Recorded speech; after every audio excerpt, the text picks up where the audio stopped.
My name is Gerard Mitchell, and on behalf of St. Dunstan's University Institute of Christianity and Culture at UPEI, I welcome you to this event this evening. The Institute is a partnership between the Board of Governors of St. Dunstan's University and the University of Prince Edward Island. Part of its mandate is to bring to the university and to islanders generally some eminent speakers on important social issues. Tonight, the Institute is very proud to present a talk by a renowned health economist, professor, researcher, and author who will speak to you about a basic income. Please welcome to the podium Dr. Evelyn Forget from the University of Manitoba's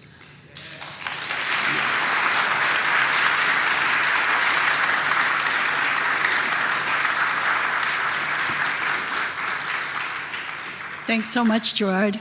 I'd like to thank St. Dunstan's University for giving me the opportunity to be here tonight, and to thank all of you for coming out on a Wednesday night to listen to me talk about a topic that's very close to my heart.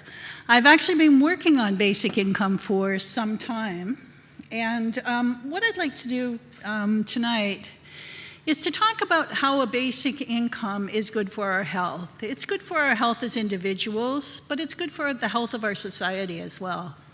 So how will a basic income improve quality of life for everybody in society, not just for those who receive a basic income? Before I begin talking about some of the research I've done, I'd like to start by just talking a little bit about what we mean by a basic income. A basic income represents a floor in any society that we're not prepared to let anybody fall below. No matter what happens to you, no matter what happens in your life, no matter what bad decisions you make or what bad luck you run into, we as a society are committed to ensuring that you have the tools, you have the resources you need to live a modest but dignified life. Some people wonder how that differs from provincial income assistance that every province in this country offers. And I think there are three ways in which a basic income differs from income assistance. First of all, in every province in this country, income assistance simply doesn't pay enough money to let people meet their basic needs. In most provinces, a single individual, including the rental supplement, will get something like $7,000 a year and be expected to meet all their needs out of that. Secondly, basic income goes not only to people who depend on income assistance or disability support, it also goes to people in the workforce, people working one or two or sometimes 3 or 4 jobs, trying to cobble together a reasonable living, but who altogether can't come up with an income high enough to raise themselves above the poverty line. More families fall into that category. More of the families that would be helped by a basic income are actually working than are dependent on income assistance. And finally, and this is something that many people don't know about provincial income assistance, a basic income is yours by right. You can't lose it. It can't be taken away. It can't be reduced because you don't meet your obligations under the scheme. If you're dependent on provincial income assistance, you might find yourself having your money taken away, not receiving a payment, or receiving only a partial payment if your paperwork is late, or if you don't meet with your caseworker as you're expected to, or if you don't attend a job training session that you've been mandated to attend.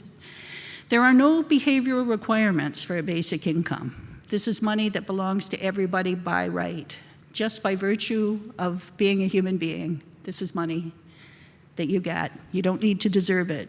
You don't need to be a good person to get it. It's yours by right. And when you talk about basic income in those terms, a lot of people start to get nervous. And that's where my project starts. So what I'd like to do today is to talk about, first of all, I'd like to talk about a basic income experiment called MINCOME that took place in the 1970s in the province of Manitoba. I was able to go back and to reanalyze some of the data associated with that project, and about 40 years after MINCOME ended, I'll talk about why that and how that happened, but about 40 years after MINCOME ended, the province of Ontario decided that they were going to run an experiment. And so I'm going to talk about how MINCOME influenced the Ontario experiment and what happened in Ontario and how that experiment ended. And finally, I want to draw some conclusions, primarily about health and quality of life, that might be useful to other people as you think about basic income and whether a basic income is something that we ought to have in this country. So let me start with MINCOME. In 1974, the federal government and the province of Manitoba decided that they were going to conduct an experiment that they called MINCOME. And it was called a Guaranteed Annual Income Experiment. That was the language that was being used in the 1970s. The money flowed to the families who participated between 1975 and 1978. So they received money for 3 years. And the purpose of that experiment was to answer a question that was in everybody's mind at the time.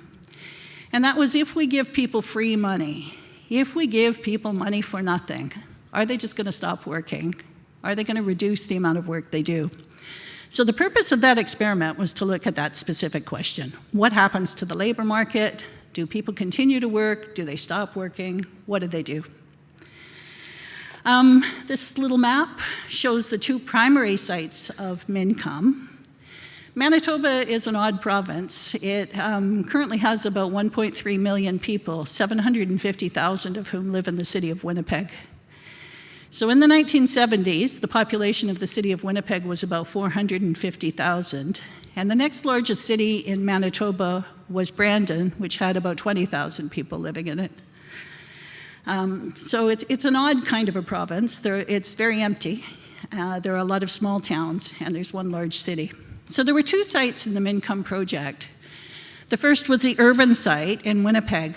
And when the researchers went into Winnipeg and registered people in the MINCOME project, they set it up as a standard experiment. And by that, I mean they went into town, they chose a small proportion of the total population, and they randomized the people into two groups.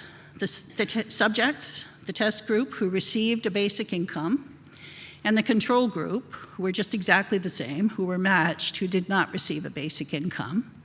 And the idea was that at the end of 3 years, you could look at the behavior of these two groups and find out what the effect of a basic income would be. The second site is the one I spent a lot more time looking at, and that's the town of Dauphin. Dauphin had about 10,000 people living in it at the time, still has about 10,000 people living in it. It's an agriculturally dependent town. So it's the kind of town where if the farmers have a good year, if wheat prices are high, for example, then the guy selling used cars also has a good year. The restaurant has a pretty good year. The lady in the hairdressing salon has a good year. Everything depends very much on how agriculture does. If the farmers have a bad year, the entire town pays for it in one way or another. And there was nothing special about Dauphin. It wasn't a particularly poor town or a particularly rich town. It was just an ordinary little town that looked like a lot of other little towns across the country. And what was special about Dauphin in the experiment, though, was that Dauphin represented a saturation site. And by that I mean that the researchers went into the town of Dauphin and they made everybody who lived there the same promise. If your income falls below a specified level, we'll give you a top-up. You'll receive MINCOME support. So everybody got that promise, not just a small proportion of the total population. The payment itself was set up as something that at the time was called a negative income tax, and we now would recognize it as a refundable tax credit. So if you had no money from any other source, you'd receive a fixed payment that would depend on your family size. And then if you went out and you worked and you earned some money, your income payment would decline, but it would decline less than proportionately. So in Dauphin, for example, the basic guarantee was slightly higher than people could expect to get from the provincial income assistance scheme, from mother's allowance. And if people went to work and earned $100, the income payment would decline by $50. So it was taxed back by 50 cents on the dollar. In Winnipeg, it was slightly more complex. They tested a number of different designs, payment levels, and so on. So what happened to the project? Well, for those of you old enough to remember the 1970s, you know what happened to the project. For those of you for whom this is economic history, let me remind you what happened. 1970s were an odd time economically. People went into the 1970s, governments went into the 1970s, and they were really concerned about solving the issue of poverty. In the US, in particular, after the Second World War and in the 1960s, a number of people from the northern states went into the South as part of the civil rights movement. And in the US, people discovered that the wealth of this magnificent country wasn't exactly evenly shared. There were pockets of deep poverty. And that led the US to declare a war on poverty, and they ran 4 experiments, very similar to MinCom. Canada's situation was a little bit different, but we too had pockets of poverty, very persistent poverty during that period. And the federal Liberal government, the first Trudeau government, in partnership with the first ever NDP government in Manitoba, decided that they were going to partner to test this concept of basic income or guaranteed annual income. That was at the beginning of the 1970s. By the time the project started, a lot of other things were happening to the economy. And this was a period when interest rates spiked to about 18 or 19%. Middle-class people were losing their homes. Inflation was topping at about 13% in Canada by the end of the 1970s, the beginning of the 1980s. We had persistent unemployment, a lot more unemployment than anybody expected, at the same time that we had persistent inflation. And economists during the period and politicians during the period were just flummoxed by everything that was happening in the economy. So that led to a couple of things happening. First of all, governments get blamed when the economy goes belly up.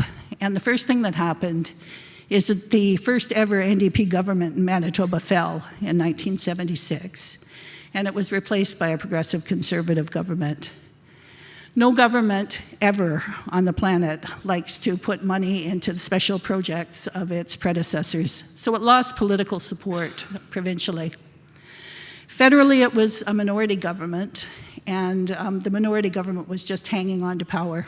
So again, there was less commitment to the project of MinCom than we started with in the 1970s. But the families were paid. The project was not stopped early. Data was collected, and this was the 1970s, so data was collected in a very labor-intensive way. Hundreds of interviewers were hired from the University of Winnipeg and the University of Manitoba, and these kids were sent to Dauphin to interview participants, and all kinds of data was collected. Data about family formation, data about labor market behavior, health, and so on. The experiment ended as planned, and the researchers said, right, we've got all this great data. They went back to their funders and said, now we need money to analyze it. And both levels of government said, yeah, we're not very interested in that. Why don't you pack it up? And maybe sometime in the future, people will come back and look at the data, and you can figure out what happened. So they were told to archive the data, and that meant that they packed it away. They packed it away in cardboard boxes. It changed hands several times, and it just sort of fell off the radar. Several years later, in the 1980s, 2 economists went back to the Winnipeg portion of that data, and they tried to answer the question that the experiment was set up to answer. Did people stop working if you give them a basic income? And it turned out, not really. If you were a primary earner, and by that I mean if you were an adult with a real job, you really didn't reduce the number of hours you worked at all, you just kept working. But there were 2 groups of people who did reduce the number of hours they worked to a much greater extent. The first were new mothers, And at the time, these were largely married women, and that was how it was specified in the paper. So it turns out that married women who gave birth tended to use the income stipend to buy themselves longer parental leaves when they gave birth. And those of you who may have been pregnant in the 1970s, or at least remember that period, remember that this was a time when maternity leaves were about 4 weeks. So what these women did was to anticipate the changes in social policy that we've subsequently adopted across this country, right? We've decided that it's really better. It's better for families, it's better for infants, for mothers, for everybody. If parents get to stay home a little bit longer with their infants and bond with them, it leads to better outcomes all around. So they actually took that money and they spent it in a way that led to better outcomes for their families. But the other group of people who reduced the number of hours they worked, and here the language is really tremendously important, young unattached males. Young unattached males, unmarried men, significantly reduced their work hours. And in fact, they reduced their work hours by up to 80%. All right. Now that seemed to fit all the stereotypes, all the fears that people have. If you give these kids money, if you give these guys money, all these young unattached males are going to stay at home, they're going to sit in their mother's basement, and they're going to do whatever it is that young unattached males in the 1970s did in their mother's basement. But it can't be good, whatever it was, it can't be good. Now, many years after that, I had a suspicion, and so I went looking for some of these young unattached males. And I should say that by that time, I first heard about the Income Project when I was a student. Coincidentally, I was an undergraduate in Toronto during the 1970s. And so I first heard about the Income Project in my first year economics class when a professor came in and told us all about this wonderful experiment that was taking place somewhere way out west. And it was going to revolutionize the way we delivered social assistance programs in this country. And so I heard about it in first year and second year and third year and fourth year. Then I graduated and I went to graduate school and I stopped hearing about income. And I didn't know whether it was because economics gets really boring when you get to graduate school, which it does, or whether something else had happened. And it turned out something else had happened. The whole project had just fallen off the policy radar. People had stopped thinking about it. Several years later, I got a job in Winnipeg, and by 2008, I was working in the medical faculty at the University of Manitoba as a health economist. And when you're a health economist in Canada, you can do as many exciting projects as you want to, but there's only one question that anybody's ever interested in, and that is, how are we going to pay for this system, right? How are we going to get these costs under control? And so my office, turns out, is in the major teaching hospital in Winnipeg. And you don't have to walk around the hallways of a big hospital in an urban setting for very long before you realize that a lot of what you're treating in the healthcare system are the consequences of poverty. That people are in the hospital because they live in terrible housing, and because they've had years and years and years of bad diets, and because they've worked at hard jobs without the kinds of supports that they ought to have, and because they've suffered all of the things that go along with poverty, the stigma, the degradation of being poor in a society that doesn't really deal very well with poor people. And I remembered this old Income Project, and I wondered whether it could throw any light at all on quality of life, you know? I wasn't interested in whether people were working less or more. I was more interested in how people's lives changed, and in particular, were they healthier? Is this a reasonable, it doesn't make more sense, for example, to take some of the dollars that are going into the healthcare system and trying to patch up people after they get sick, and maybe reallocate some of those dollars to people to keep them healthy in the first place so that they're not going into the hospital and driving up those costs. So I was interested in quality of life, in education, in health, and especially mental health. And I thought that my key to this would be to look for those young unattached males, because I had a fair idea of where they might be. I finally tracked down the data. It took me a little while to find it, but I finally found it. And there's sort of an innocuous statement in Library and Archives Canada that says they have 1,800 cubic feet of material. And if you've ever wondered what 1,800 cubic feet of material looks like, it means 1,800 banker's boxes full of paper. And so that's the MINCOM data. Remember those labor economists in the 1980s who'd done some work on the labor market for the Winnipeg sample? Well, they made a data tape, but of course by 2008, nobody had any machines that could read that data tape, even if I could find it, which I couldn't. And so what I did was to hire a number of graduate students, and we sort of sat on the floor for a summer reading through these files and trying to get a sense of what people's lives were like. But it was a bit overwhelming. And one of the things I decided to do was to focus on the little town of Dauphin because it was a saturation site. Now, this is the Ukrainian Catholic Church in Dauphin. It has a very large Ukrainian population. So I went looking for those young unattached males. And the first thing I did was to track down some education data. Now, how do we read this chart? I've got it organized by year. Let's see what color it is. All right, the sort of brown bar represents Dauphin. The purple bar represents Winnipeg. And the cream color bar represents the rest of Manitoba, which is largely rural and small town, just like Dauphin. Remember, the money's flowing from 75 through 78. So up to 1974, I have a laser here. What you see is pretty much what you expect to see. Kids in the city, that purple bar, kids in Winnipeg, are much more, represents high school completion rates. So kids in Winnipeg are much more likely to complete high school than kids in the countryside. No surprises there. Virtually no difference between Dauphin and the rest of rural Manitoba.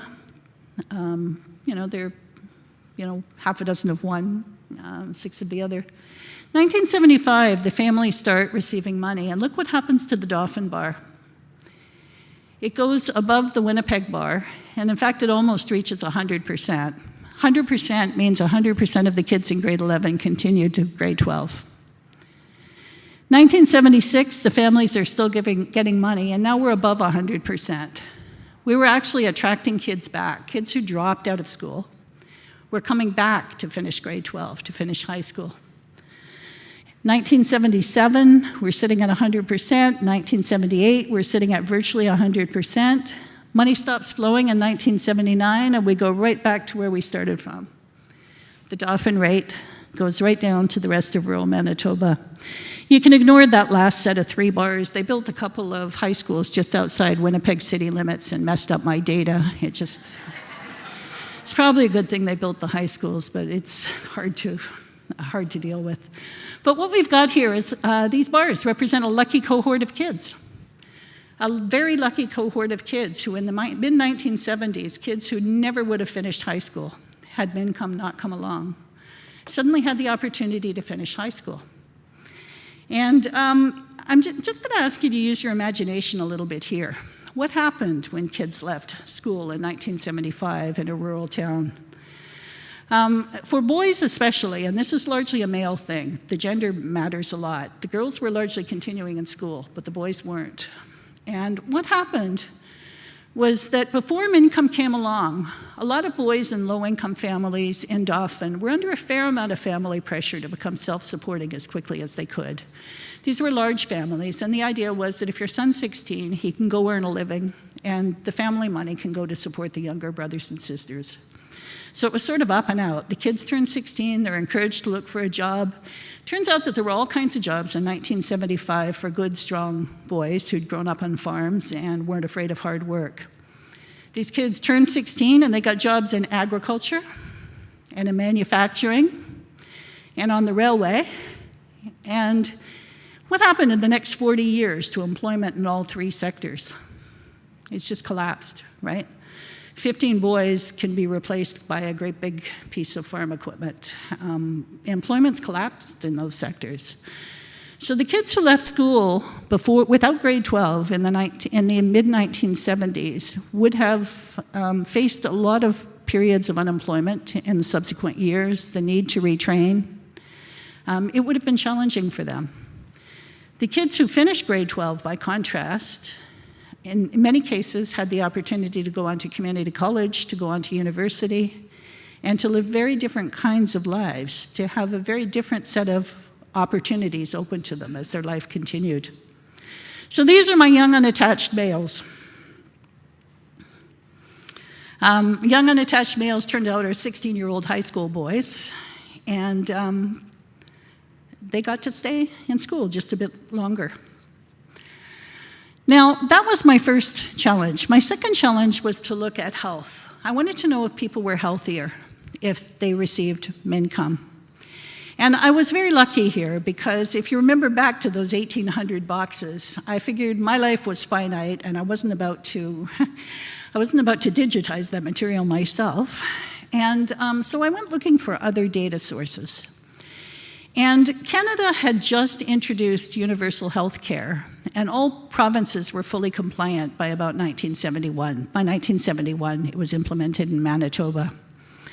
And one of the consequences of universal health care is that it generates a tremendous amount of data. If you go to your family doctor and your family doctor wants to be paid, he fills out a form, a billing slip, that gives me a lot of information about you. I'll tell you how it's organized in a minute. But it talks about the patient he met, what the patient was there for, whether any prescriptions were given, and so on. If you spend any time in the hospital, there's a discharge abstract database that gets completed and filed. And the discharge abstract includes up to 12 different diagnoses that are all coded according to a regular form.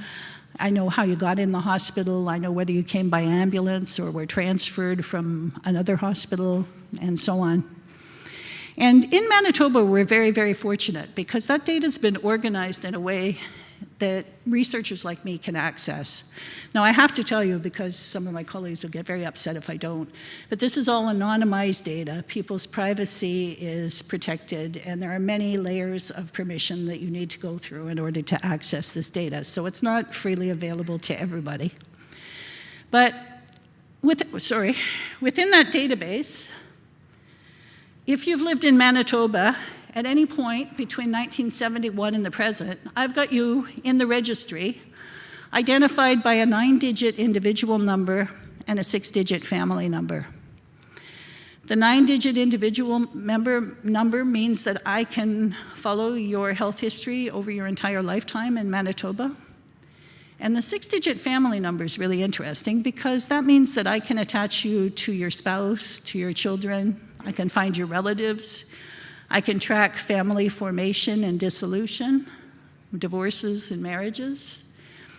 I've also got your 6-digit postal code in there every 6 months.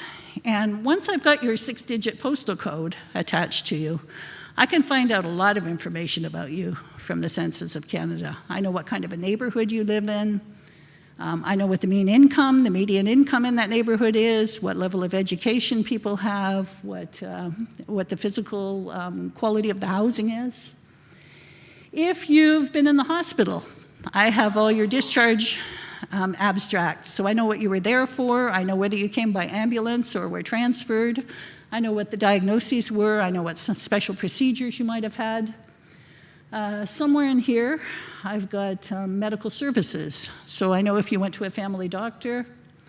I've got lab tests. I know if you had pharmaceuticals prescribed. If you received home care or were in a nursing home. And over time, this database has gotten richer and richer and richer. We have started to include a lot of social data. So I've got education data. Grade 3 standardized tests. I know whether you could read in grade 3 and what your reading level was. I know what your attendance record was in grade 10. I've got youth justice data. I know if you were in trouble with the law as a young person. What else do I have? I know if your family was receiving income assistance. I know if you were ever receiving services from Child and Family Services or Children's Aid, whether you were taken into foster care. I know virtually everything about your health and social development from that database. And I was able to use that database in order to track down all of the people who were living in Dauphin. during the Mincome experiment.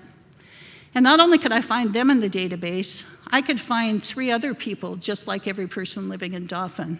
So if I had a 20-year-old woman living in Dauphin, I could find 3 other 20-year-old women living in similar kinds of towns, in similar kinds of families, and create my own control group. So I could look at what happened to people's health. And these are the things that I was matching on. So the size of the family, whether you were a single parent, whether you were living in a rural area or a small town, age and sex. And the first thing I looked at was hospitalization rates. The blue line up there represents Dauphin, and the red line represents the controls.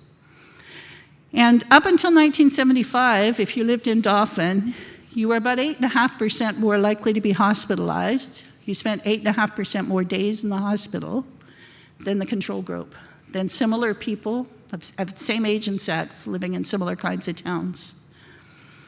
As the money from Mincome started to come into people in Dauphin, those 2 lines start to get closer together. And by the end of the Mincome experiment, by 1978, there's no significant difference between hospitalization rates in Dauphin and among the controls. So hospitalizations fell by 8.5% among people who received a basic income relative to a matched control group. And if you're an economist, you can translate that into pretty crass terms, because right now, this is a country that spends more than $60 billion a year on hospitals. I looked a little bit closer to find out what was driving the decline in hospitalization among people who received a basic income. And there were 2 things that were primarily responsible. The first were accidents and injuries. Now that's a huge category, and that's picking up almost all acute admissions to the hospital. It's picking up, among other things, things like family violence. It's picking up self-harm, suicide attempts. It's picking up a lot of car accidents, many of which are alcohol-fueled. There's a lot of things that are showing up in accidents and injuries. But the second, and in some ways to me even more interesting category, were hospitalizations with a strong mental health component. So mental health improved among people who received a basic income. I looked at visits to family doctors, and I found exactly the same pattern. And the only thing that was statistically significant, the only cause here, was a decline in visits with mental health complaints. So if you received a basic income, you were less likely to go to your doctor complaining of anxiety, of depression, family conflict, sleep issues. Were there other effects? In some ways, children might have been most strongly affected by this experiment. They stayed in school longer, which of course leads to better outcomes. They also tended to get married a little bit later. They had their first child at a later age, and they had fewer children over a lifetime than the control group.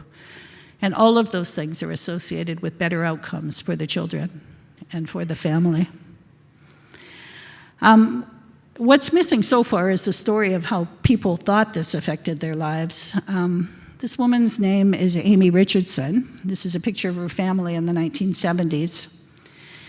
And Amy Richardson became a widow during the experiment. Her husband was disabled. He was ill, and in fact, he died during the experiment. She had 6 children, and she always worked. She cut people's hair in her kitchen, and she said the Mincome was a good thing for her family. She used the extra money for luxuries, like in her example with school books. It was to bring your income up to where it should be. It was enough to add some cream to the coffee. Everybody was the same, so there was no shame. So Eric Richardson, her son, has rather vivid memories of this. He was one of the young unattached males. And his memory was of all the brothers and sisters being lined up to go to the dentist for the first time when the Mincome money came along. So what then? Mincome died. 39 years after Mincome ended, the province of Ontario decided to use Mincome to design its own basic income guarantee experiment. And this was intended to be a 3-year experiment. It was initiated by Premier Wynne in the sort of dying days of her government. And there were 3 sites chosen. It was hoped that there would be 4 sites. There were still negotiations underway to do it on reserve, but the experiment ended before that was complete. So there were 3 sites chosen for the experiment, and the 3 sites represent different economic regions in Ontario. So Hamilton is a big city. It has all the big city urban problems of Toronto without being Toronto, without all of the difficulties that Toronto introduces.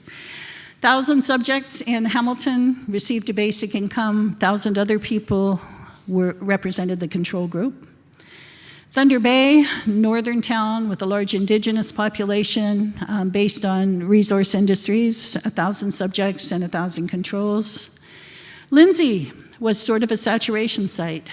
The idea, Lindsay is in the industrial heartland, the manufacturing heartland of Ontario.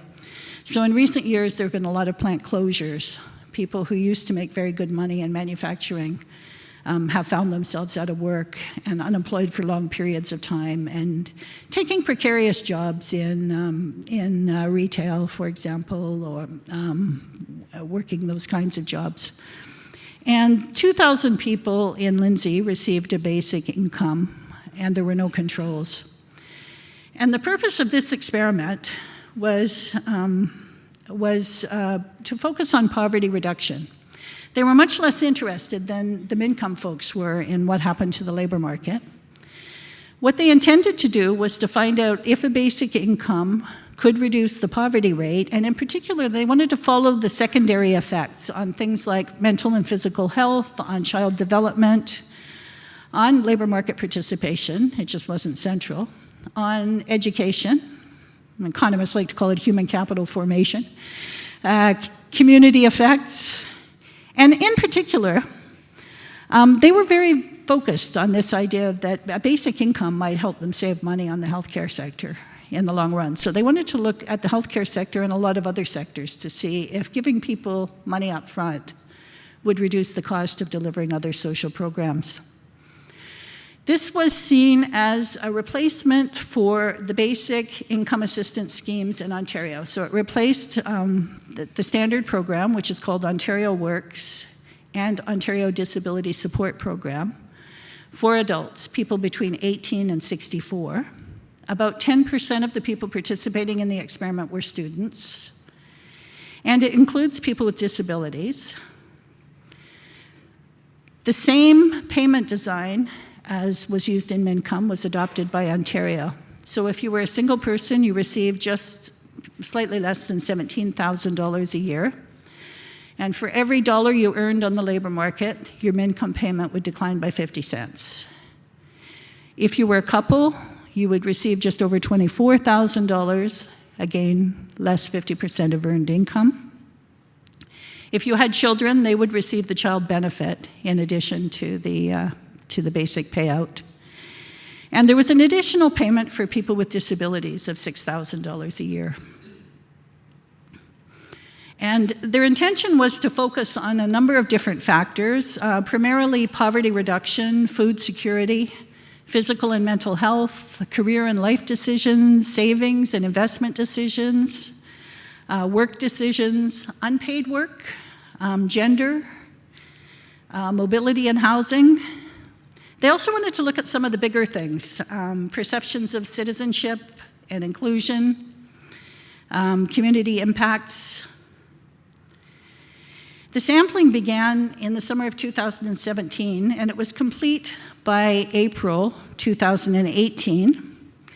There was a provincial election in May 2018, and I should say before I get to that, the feasibility study for this report was conducted by Hugh Segal, former Conservative senator, and he had a handshake agreement with all of the parties that if they were elected, they would continue the basic income experiment. They would put the politics off until the results were analyzed.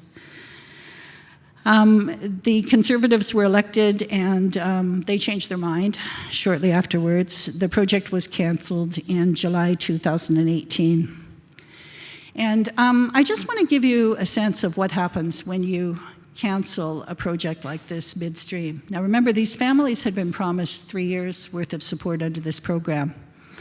When the project was canceled, there was no communication with the subjects, with the participants in the experiment. It was announced to the media that the project would be canceled. And the only thing that was said was that participants would receive their check in August. So no one had any idea what was going to happen in September. And for a period of, from the beginning of July until the end of August, there was a great deal of uncertainty among participants in this experiment. Finally, at the end of August, the minister announced that people would receive the payments until the end of March 2019. So this is the last month of payments. So there's a lot of anxiety right now because those payments are ending. When people received the promise, many of them had made decisions to improve their lives. So people rented better apartments, and now suddenly they find themselves in a position where they can't pay their rent. Some of them decided to go back to school. They can't pay their tuition or can't afford it. So there's a lot of things happening. So I just want to focus a little bit. I've been talking a lot about health, but I want to focus a little bit on what happens when you cancel a project prematurely, when you take away a basic income you've promised. And in particular, what happens during the 30 days of uncertainty.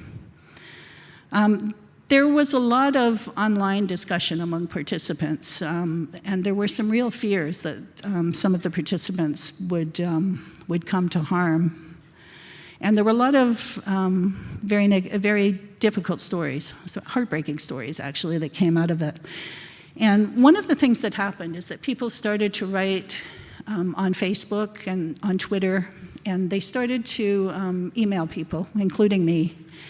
And so I'm just going to share some of the email I received over last summer, and I'm sharing this with the permission of the people who sent it to me, because I think it tells you a lot about how people perceived the project and how they felt about receiving the money, and focus a little bit on the words people are using, because there's a real longing for community and inclusion in this. This is a woman in Thunder Bay. She says, "I was not surprised so many of the disabled ones were, like me, survivors of child sexual abuse with chronic health problems and lifelong mental health and addiction problems. Being in the pilot worked so beautifully for those of us with high ACEs scores. ACEs scores are adverse childhood experiences, so the more bad things that happen to you as a child, the higher your score. And of course it does. We never had any security, and to get at some of us for the first time unleashes our potential in a million ways." This is somebody else from Thunder Bay.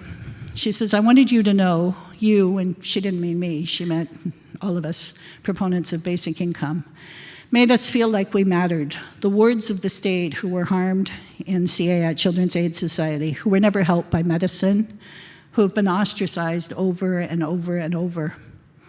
I want to say there's a special place in my heart for those in the pilot whose trauma was grossly misdiagnosed as psychotic illness by a mental health system." This is a woman from Hamilton. "I'm having bandwidth problems due to the trauma that makes some of my other trauma symptoms flare up, sort of. Migraines that went away in the pilot are worse than ever. They started coming back after the election, though. I could see the handwriting on the wall." So I'm focusing on these things because I think one of the things that's very clear is how quickly people are helped when they receive money. But the other side of it is how vulnerable people become when you introduce an experiment. And I just wanted to mention some of those things. I'm going to talk a few minutes about how we think that, how does a basic income improve your health? How does it improve the health of individuals and the health of societies? I think there are 4 possibilities, and I just want to mention these in a little bit of detail. The first is material deprivation. The second is stigma, the way stigma affects people and affects their well-being. The third is income insecurity. And the fourth is income inequality. And I'm going to talk in a little bit of detail about each of those. Now, if you think about your health, how healthy you are is determined by a number of factors, and probably 50% of how healthy you are is determined by your social and economic position in society, how much income you have, what kind of housing you live in, your education level, and so on. Another 10% is determined by your physical environment. What kind of a neighborhood do you live in? Biology and genetics, how good your genes are, accounts for only about 15%. And the healthcare system, the very expensive healthcare system that we support, is only accounting for about 25% of how healthy we are. So it's the social determinants of health that are overwhelmingly important. And material deprivation is the story that's most consistent with that. A basic income simply gives people the resources they need to buy better diets for their family, to access better housing, to pay for better childcare, safer childcare, to provide dental services and other things, pharmaceuticals that may not be covered by the government. So just having more money lets you live a healthier life. Stigma. All of the research we've done on basic income and on everything else consistently shows that even when you control for the level of income, families who receive provincial income assistance do more poorly, do worse on almost any measure than families who receive income from wages. And some of that, I think, is due to stigma. And stigma operates in a couple of ways. If other people know that you're receiving income assistance, they may treat you differently, and that, of course, leads to poorer mental health. But I think in some ways, the worst way that stigma affects people is when people internalize the social messages that we send, when they internalize the shame that our society places on people who need assistance, who need help. Even if other people don't know about it, people are very hard on themselves. The third way that your health might be affected is through income insecurity. People use these terms loosely, but income insecurity is not exactly the same thing as low income. Income insecurity means that your income is unpredictable. So you might work on contracts, for example, or work seasonally and make a very good living while you're working, but you never quite know whether the contract's going to be renewed or what's going to happen when the job ends. So someone with a stable, secure, but low basic income might suffer from material deprivation, but not income insecurity. Income insecurity can cause poor mental health, and it comes about because of precarious income. One of the ways we get precarious income is through the changing labor market that means more and more of us are engaged in non-standard employment. We're working contracts, we're working in jobs with no benefits, no union support. We're working part-time when we'd rather be working full-time. But another way that you might end up with income insecurity is through the current welfare system. It's also a source of insecurity because you can be fined, you can be disqualified, you can have decisions taken that depend on the discretion of frontline workers because you break rules either knowingly or unknowingly. This income insecurity tends to affect our health through chronic stress, and there's a huge literature out there on the effects of stress on individual health. And the fourth pathway through which basic income affects health is through income inequality. And some of you might be familiar with the work by Kate Pickett and Wilkinson, The Spirit Level. It's a very popular book a few years ago.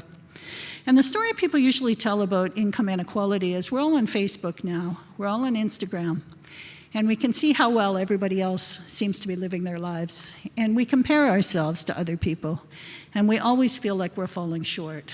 And that leads to poor mental health, it leads to stress, and it leads to all the negative outcomes associated with health. But there's a second pathway, I think, that's more important from a social point of view. And that is that income inequality can affect mental and physical health by attacking social solidarity. It can undermine the sense of cohesiveness in a society, and this happens in a number of ways, very different ways, depending on where you live. Housing segregation. This is dear to my heart. It's possible to live in Winnipeg and never go north of the Assiniboine River, and it's certainly never go north of the railway tracks. So if you're a reasonably well-paid Winnipegger, you can never encounter the people who are struggling most in the city we live in. It also shows up in terms of educational segregation. If neighborhoods are segregated, children don't mix with children from very different backgrounds in their schools. And the greater reliance on private schools and private universities reinforces that. There's a lack of access to internships and social networks that facilitate success for low-income people. There's a ceiling that prevents people from achieving all that they can achieve. Changes in the nature of organized religion in recent years, the rise of the huge megachurches that have a very different focus on what constitutes a good life and how we relate to one another in our places of worship. All of these changes close doors for people at the bottom of the income distribution. So, how can a basic income improve health? Well, it's easy. It can eliminate material deprivation. It can address income insecurity because it's a kind of insurance policy for all of us. Even those of us who are well paid are vulnerable to income insecurity because of threats to the job market. What about income inequality? You can't really address income inequality in a true sense with a basic income. A basic income represents a floor. But we have a lot of income inequality not just because people are poor, but because some people are colossally rich. And if we're really going to talk about income inequality, we have to talk about that other end of the income distribution scale too. We need to talk about taxes. Basic income might also enhance social solidarity, I think, by giving those at the bottom the resources to participate more fully in society. But let me come to the elephant in the room, if I can. How are we going to pay for this? Can we afford a basic income? When Ontario rolled out its basic income scheme, Pierre Poilievre decided that it might be a good idea to embarrass the Liberals, both in Ontario and federally, by asking the parliamentary budget officer how much the Ontario scheme would cost if it were rolled out across the country. And if you ask many people what a basic income will cost, you'll get some very large numbers out there. $300 billion a year, $350 billion a year. The parliamentary budget officer came up with a cost of $23 billion per year, more than we currently pay to offer our social programs. Now, that number means nothing. Is $23 billion a year a lot of money or a little bit of money for a country like Canada? It turns out it's about 7% of federal government expenditure, but we can put it in the context of many other social programs we offer in this country. Every year we pay $23 billion, almost exactly, to deliver the Canada Child Benefit, and we can afford that. We pay more than twice that to deliver OAS and GIS, and we can afford that. So it's hard to say we couldn't afford a basic income if we wanted to. But one thing I like to focus on is another finding of the parliamentary budget officer.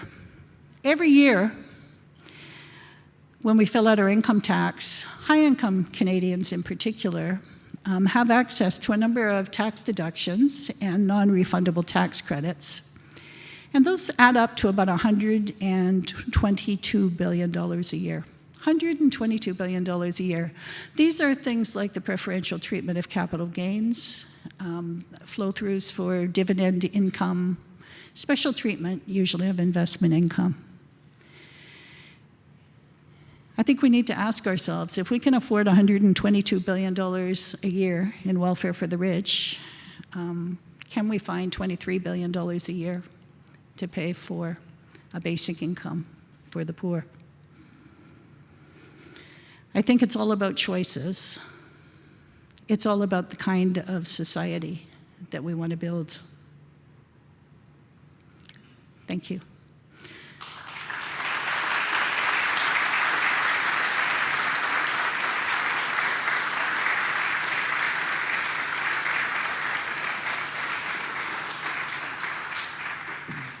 Thank you, Dr. Forget, for a wonderful presentation.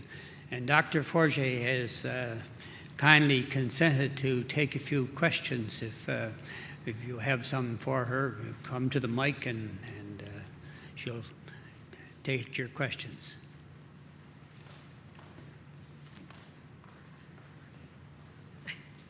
This is meant for tall people. I have a question about the basic income and health. Can you hear me, Owen? Oh, closer? I have a question about the basic income and health outcomes. We have an enormous problem with diabetes. The leading indicator to say if this person will develop diabetes is poverty. What would the cost be compared treating diabetes and blindness, kidney failure, amputations, and the suffering, and giving them enough money so that they can eat well and be healthy and not develop diabetes?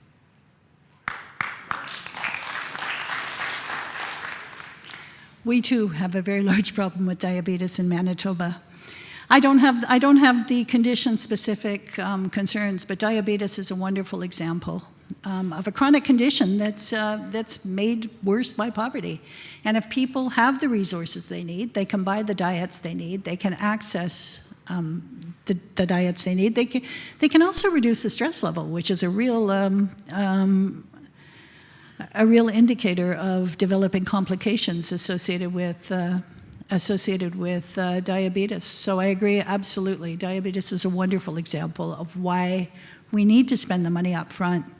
Just let me add to that a little bit. I mean, I think when I talked about the cost of this program, I'm talking about the cost of a government deciding today that they're going to write a check to support basic income.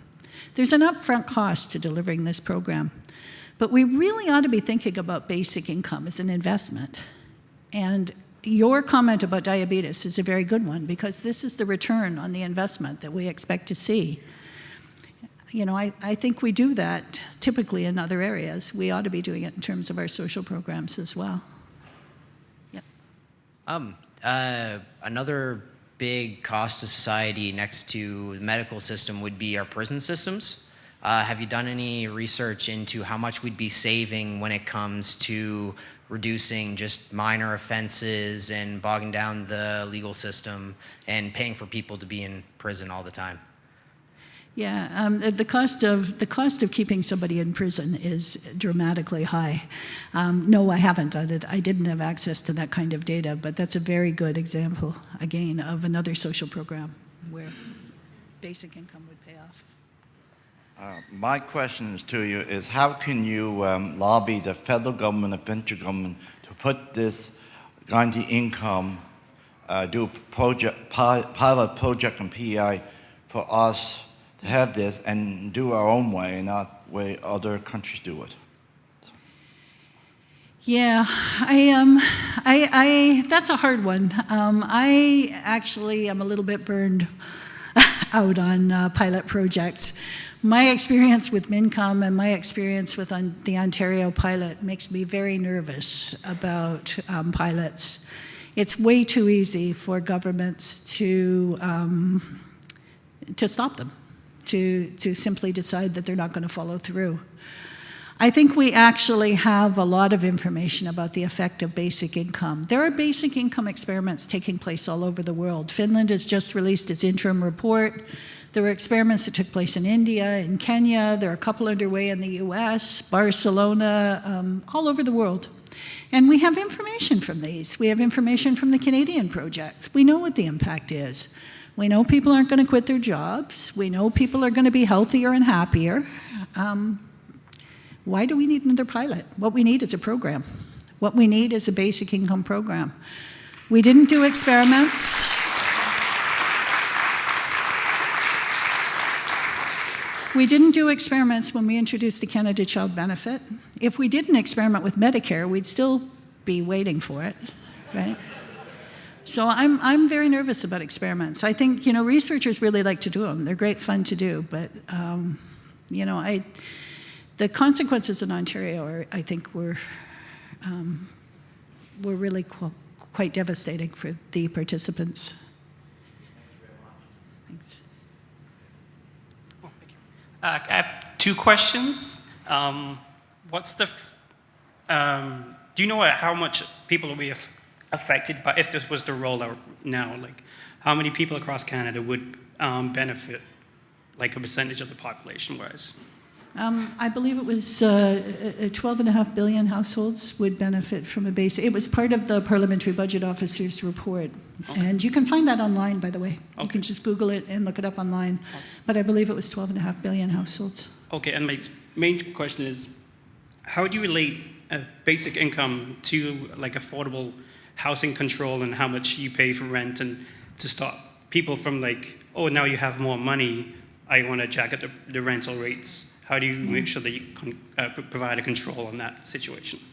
I think that's a really good question. I think housing is an example.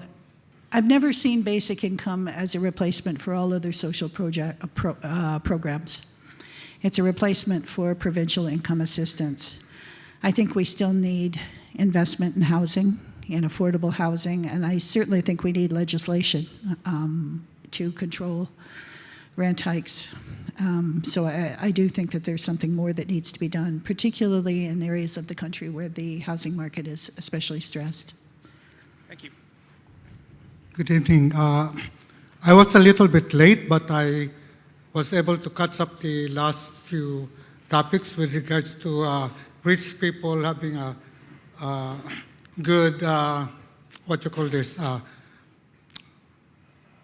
tax exemption, I think. And I would like to know, people, like common people, working 2 jobs or 3 jobs just to overcome their basic needs, and then at the end of the year, they pay back their income tax. What are the loopholes that they could gain, like aside from the RRSP or whatever? Can be like a home-based business be a good idea for them to start, just to cut up the taxes that they have to return after a hard work? Our income tax system is riddled with gaps and loopholes, and almost all of them are available to you only if your income is very high. We don't have a whole lot of benefits within the income tax system for low and moderate income earners. It's high income people who stand to gain the most through that. And that's why, I would be very supportive of tax reform as accompanying a basic income. But I think a basic income is the way to go for ordinary people. I think it's the loophole for the poor, if you want, for low-income people. Like home-based business be a good startup?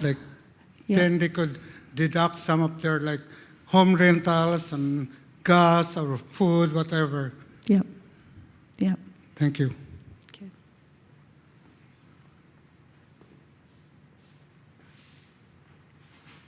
Dr. Forget, thank you for the great presentation today regarding this basic income.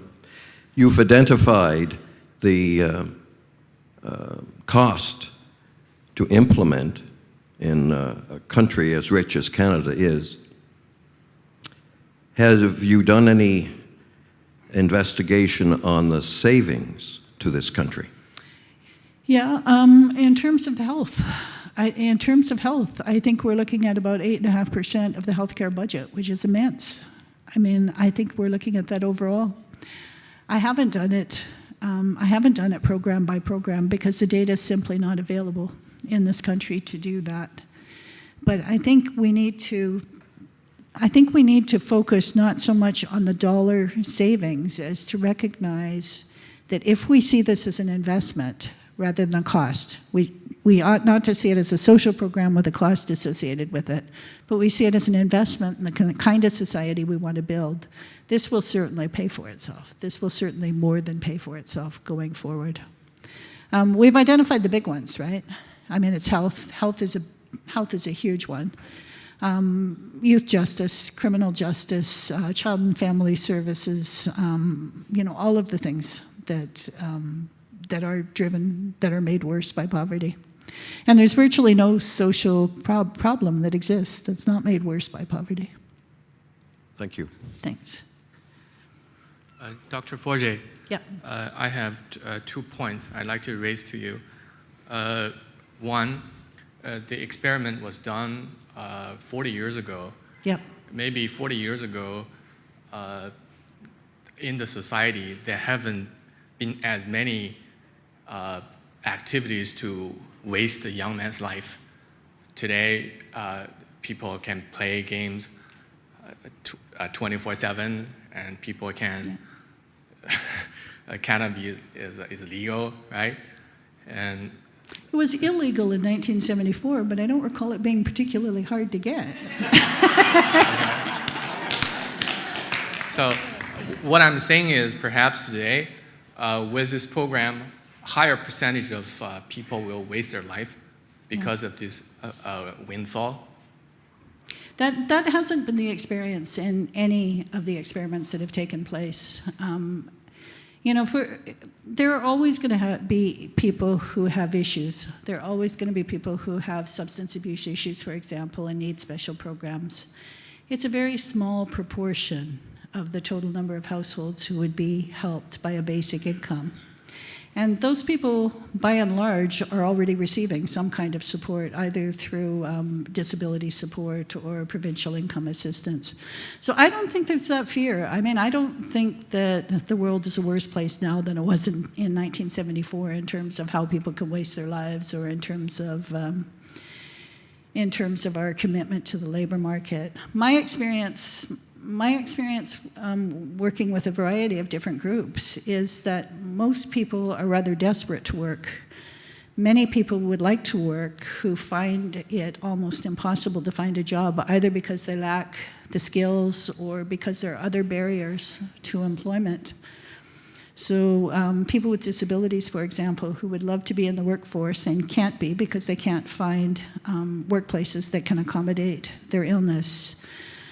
I have a student who's a social entrepreneur, and he specializes in hiring people who are hard to place in the labor market, many of whom have spent time in jail for drug offenses for the most part. So these guys come out of jail, come out of prison with gang tattoos, and usually there are very low levels of literacy. They've grown up in really dysfunctional homes. They have everything going against them. He has a number of businesses that he employs these guys to work in, one of which I talk about all the time because it to me sounds like the worst job on the planet, and that's bedbug remediation. He advertises minimum wage jobs in bedbug remediation, and these guys line up around the block to get those jobs. People want those jobs. And so I was in chatting one day, so why are you working for Sean? You get income assistance. Why do you take this job? And people's answers are as varied as the people themselves. A number of them told me that they were there because they wanted to be a role model for nieces and nephews or children. Other people were there because they feared falling back into bad habits that had gotten them in trouble in the first place, and they needed structure in their lives. Some guys were there because Sean would help them get a driver's license. And that was something that really struck home, because it never occurred to me. A driver's license is a prerequisite for all kinds of employment.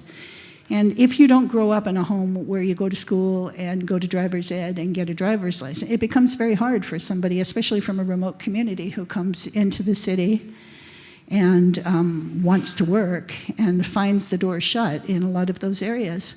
So I guess my experience is not that people don't want to work. People do want to work.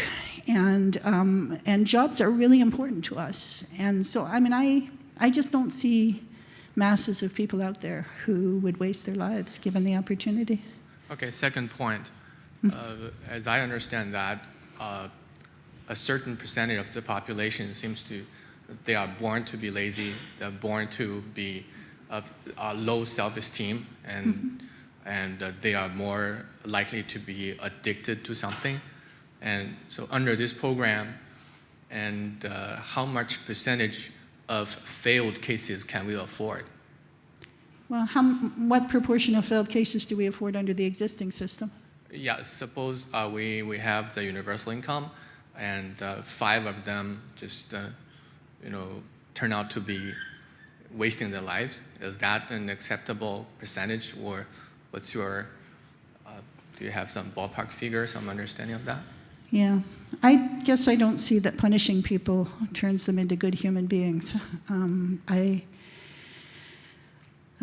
don't think I've not had the experience that the proportions are high. There are people who will fail on any social program that you put in place, including existing income assistance.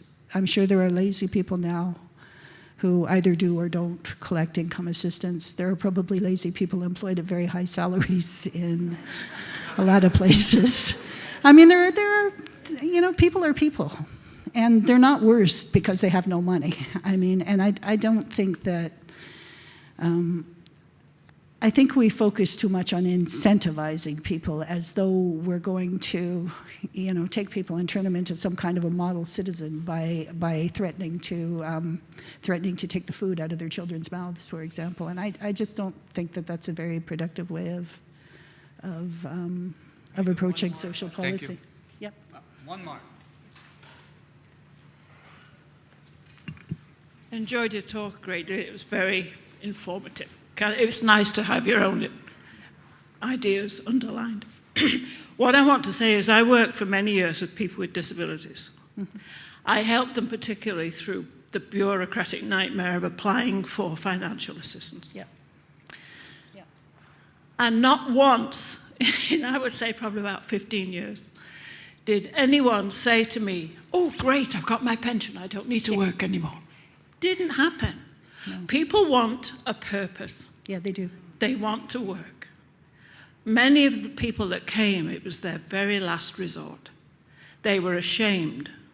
They felt they hadn't earned it. I found myself persuading them that they'd been paying for this through their paycheck for years.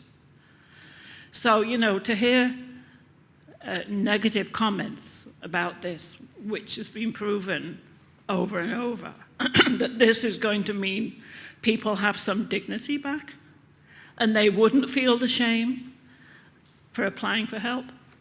I think it's proven.